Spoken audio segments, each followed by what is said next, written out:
നമ്മൾ വളരെ എളുപ്പത്തിലും നല്ല സ്വാദുള്ളതുമായ ഒരു ചക്കപ്പായസം റെഡിയാക്കാം. തേങ്ങാപ്പാൽ, 2 ടീസ്പൂൺ അരിപ്പൊടി, 2 ടേബിൾ സ്പൂൺ അരിപ്പൊടി, തേങ്ങാക്കൊത്ത്, ഉണങ്ങിയ തേങ്ങയാണ്, ചക്ക വരട്ടിയത്, ശർക്കര, നെയ്യ്. ചക്ക ഞാൻ ഒരു 6 മാസം മുന്നേ വരട്ടി ഫ്രിഡ്ജിൽ വെച്ചതാണ്. ഈ പൗഡറാണ് എടുത്തുള്ളത്, തേങ്ങാപ്പാലിൻ്റെ കോക്കനട്ട് പൗഡറാണ് എടുത്തുള്ളത്. സേമിയക്ക് ശർക്കര ഒന്ന് ഉരുക്കി വരാം. ശർക്കര 2 ഗ്ലാസ് വെള്ളം ഒഴിച്ച് ഒന്ന് ഉരുക്കി വരാം.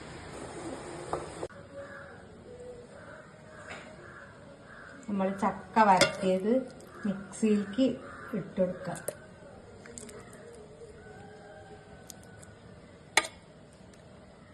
ശർക്കര ഉരുക്കിയത് ചെറിയ ചൂടൊക്കെ വരച്ചിട്ട് ഒന്ന് അടിച്ചെടുക്കണം. അല്ലാന്നുണ്ടെങ്കിൽ ഇത് കട്ട ഉണ്ടല്ലോ, അതുകൊണ്ടാണ് കുറച്ച് കട്ട ഉടയാൻ വേണ്ടി ഒന്ന് അടിച്ചെടുക്കാം. നമുക്ക് നമ്മൾ പായസം വെക്കാനായിട്ടൊരു ചൂട് കട്ടിയുള്ളൊരു പാത്രം അടുപ്പത്ത് വെച്ചിട്ട്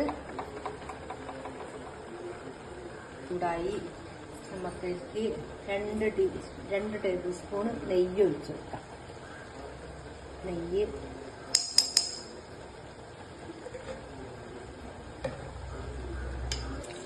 ശർക്കരയും ചക്കയും കൂടി മിക്സിയിൽ അടിച്ചതാണ്. ഇത് നമ്മൾ ഇതിലേക്ക് കൊടുക്കാം.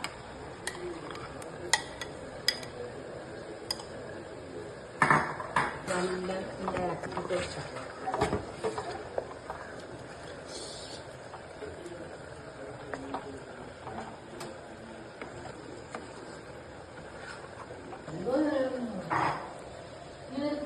നമ്മൾ ചക്ക നല്ല വഴന്നു വന്നിട്ട് ഇനി നമുക്ക് ഇതിലേക്ക് ഒരു 5 ഗ്ലാസ് തേങ്ങാപ്പാൽ ഒഴിച്ചു കൊടുക്കാം.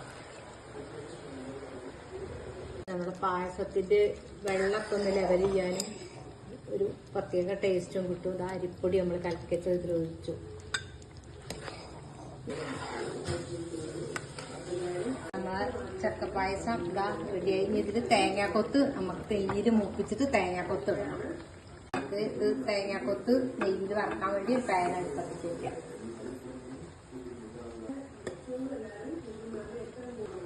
ഇതിലേക്ക് 2 ടീസ്പൂൺ നെയ്യ്, ഇനി വെച്ച തേങ്ങാക്കൊത്ത്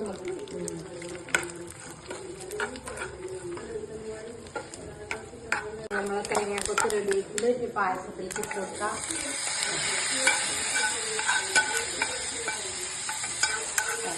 നല്ല ടേസ്റ്റുള്ള ചക്കപ്പായസം റെഡി.